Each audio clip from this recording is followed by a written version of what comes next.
Welcome back to the deep dive. Today we are plunging into a really striking passage, the words found in Isaiah chapter 58. Our mission for this deep dive is to really unpack what this text says about, what kind of worship, what kind of practice is truly valued, and what that actually looks like beyond just the surface level stuff. The chapter kicks off with this incredibly intense command, almost a shout, really, to call out the people's rebellion and their sins. It's very direct, urgent. Right, and what immediately follows is where things get, well, fascinating. The text describes the people as appearing outwardly very religious, like really pious. They're described as seeking God daily, eager to know his ways, asking for just decisions, almost presenting themselves as if they're actually doing what's right. Yes, exactly. They're going through all the motions, performing the rituals. They even approach God asking, essentially, hey, look, we've been fasting, we've been humbling ourselves. Why haven't you noticed? What gives? And here's where the text delivers that sharp contrast, that pivot. The divine response pulls back the curtain, reveals the huge disconnect. It says, yet on the day of your fasting, you do as you please and exploit all your workers. So their outward show, completely undermined by how they treat people day to day. It almost gets worse, doesn't it? Because their religious practice seems to fuel conflict, not connection. The text points out that their fasting leads to quarreling and strife, even striking each other with wicked fists. And the question is posed, is this the bowing head, the sackcloth and ashes? Is this the fast God chose? Is this acceptable? Yeah, it's a rhetorical question, obviously. Yeah. It implies their behavior is actually a barrier. Yeah. This really forces the question, okay, if that isn't it, what is the chosen fast? And the text then shifts dramatically. It defines it not by outward deprivation, but by active outward engagement. It's about action. Action, right. Things like to loose the chains of injustice and untie the cords of the yoke, to set the oppressed free and break every yoke. It's focused entirely on liberation, on fixing harmful systems. So it's not just about your internal state or personal piety points. It's inherently about the impact you have on other people.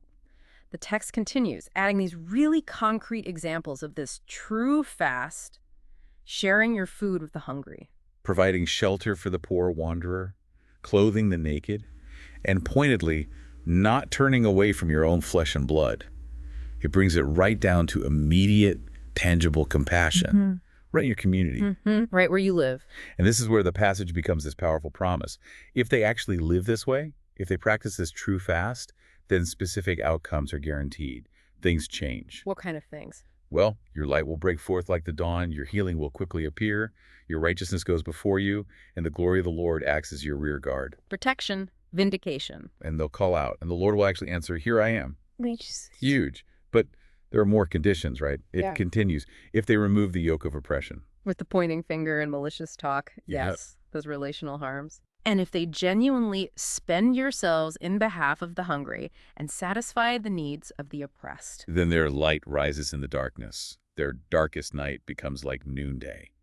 That's a powerful image. It really is. And the Lord promises to guide them always, satisfy their needs, even in, a desert. Strengthen their frame. They'll be like a well-watered garden, a spring whose waters never fail, constant refreshment, resilience. What I find particularly compelling here is the social impact. It's not just personal blessing.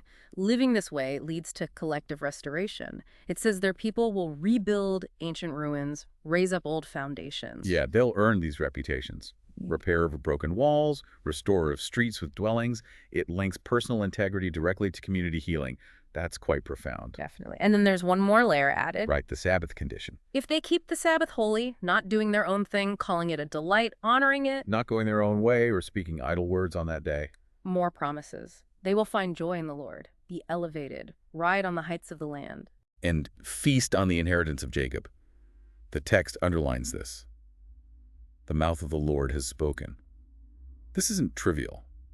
So connecting this back to you, the listener, the central message from Isaiah 58 feels like a profound challenge, doesn't it? It really does. It challenges that idea that religious ritual can ever be separated from ethical action, from social responsibility. This passage insists really strongly that genuine faith and acceptable practice are just inextricably linked Linked to what specifically? to caring for the vulnerable, actively pursuing justice.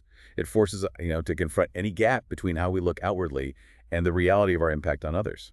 So, as we close out this deep dive into Isaiah 58, here's something maybe to chew on. What are the modern day chains of injustice or yokes of oppression that this text might be calling us to address? And maybe more pointedly, how might a focus solely on personal outward religiosity potentially distract us or even allow us to overlook those urgent calls to action?